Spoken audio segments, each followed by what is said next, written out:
Hello दोस्तों, आज हम लोग बात करने वाले हैं वेरिकोस वेन के ट्रीटमेंट के बारे में, जिसको हम लोग स्पाइडर वेन के नाम से भी जानते हैं। ज़्यादातर जो यूट्यूब पे होम रेमेडी या फिर घरेलू नुस्खे बताए गए हैं, वो एक्चुअल में लोगों के लिए काम नहीं कर रहे हैं। मैंने काफ़ी सारे यूट्यूब कमेंट बॉक्स में जा करके देखा, तो लोगों ने कमेंट कर रखा है कि जो भी उस वीडियो में रेमेडी या फिर नुस्खे बताए गए हैं या घरेलू ट्रीटमेंट बताया गया है, वो उनके लिए काम नहीं कर रहा है। तो आज मैं आपको बताने वाला हूँ कि वेरिकोस वेन के लिए एक्चुअल में क्या चीजें जो है वो काम करेगी और क्या चीजें काम नहीं करेगी, विद फुल्ली एक्सप्लेनेशन के साथ।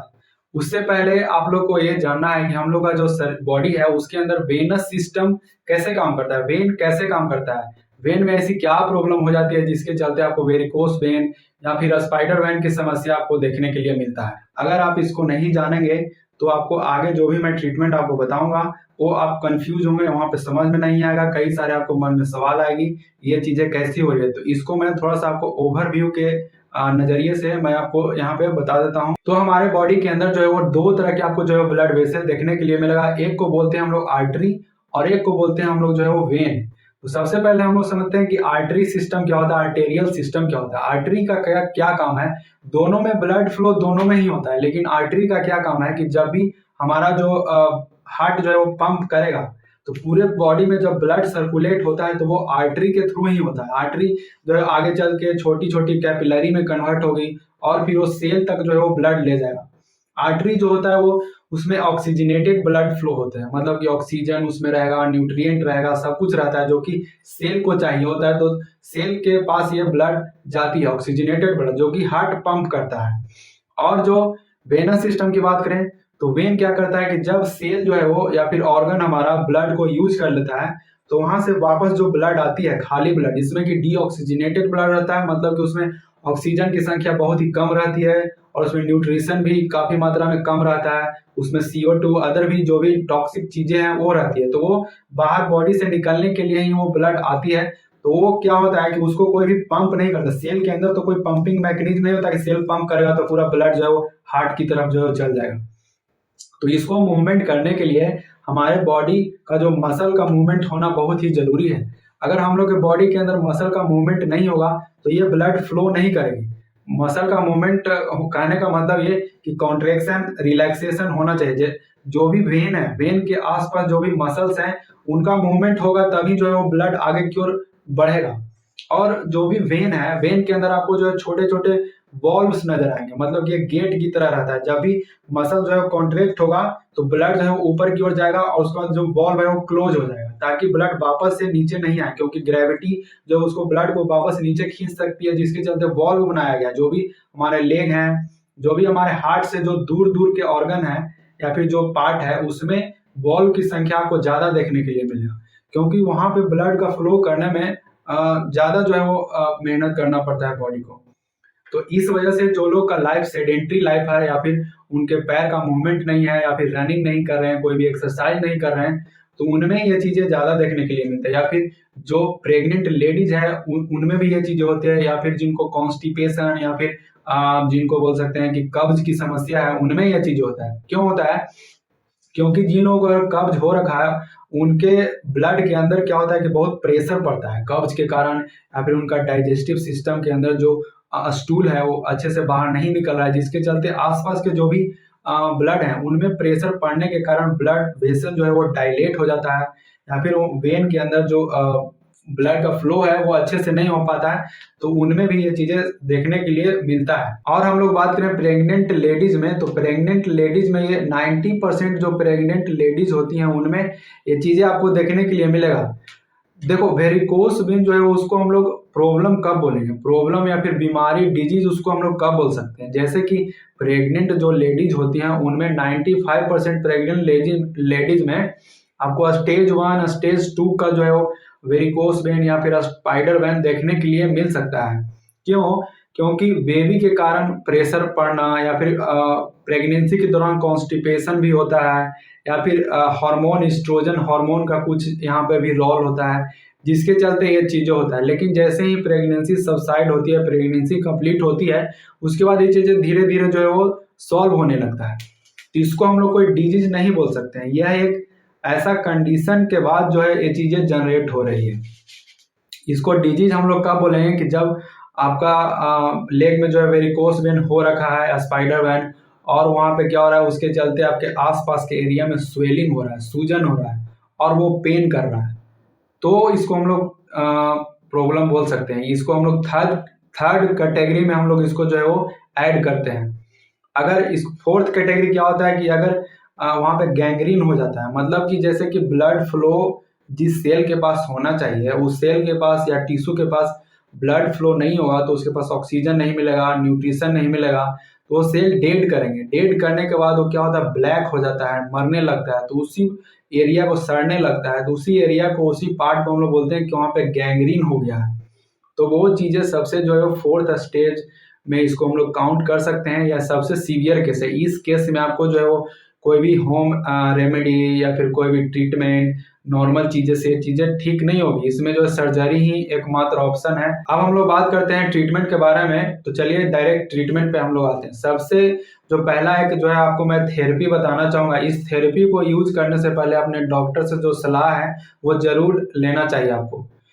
तो इस थेरेपी का नाम है हॉट एंड कोल्ड थेरेपी, इसको हम लोग बोलते हैं। इसमें क्या होता है कि आपको एक बाल्टी में हॉट वाटर रखना है और एक में जो है कोल्ड वाटर, मतलब कि वाटर का जो टेम्परेचर होगा करीब 35 से 40, 37 तो नॉर्मल बॉडी टेम्परेचर होता है, तो 37 से ही आपको ऊपर रखना पड़ेगा, मतलब 40 डिग्री के लमसम जो है आपको रख सकते हैं हॉट वाटर का टेम्परेचर।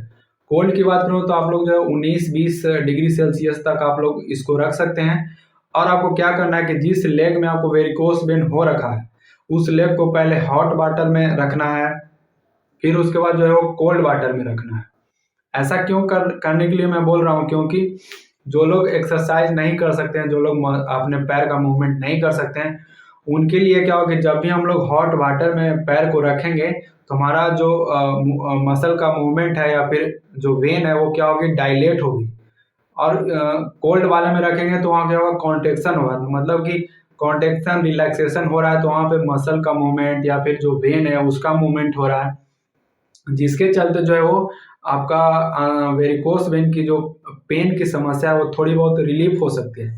लेकिन अगर वेरिकोस वेन बहुत सीवियर कंडीशन में है, थर्ड स्टेज में है, तो इसको बिल्कुल भी ना करें, क्योंकि ऑलरेडी आपका जो वेन के अंदर जो है ब्लॉकेज बना हुआ है, तो वेन वेन ऑलरेडी डायलेट है, और उसके बाद आप लोग हॉट वाले में पैर को रखेंगे तो और डायलेट होगा, तो रैप्चर भी हो सकता है।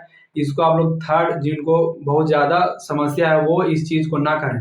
जो शुरुआती स्टेज में है या फिर जो फर्स्ट स्टेज में है वो ये चीज़ें ट्राई करके देख सकते हैं। अगली चीज़ क्या है कि विटामिन सी डाइट अपने खाने में जो है वो आपको ऐड करना है। विटामिन सी खाना, फूड से जो विटामिन सी मिलता है उसकी मैं बात कर रहा हूँ।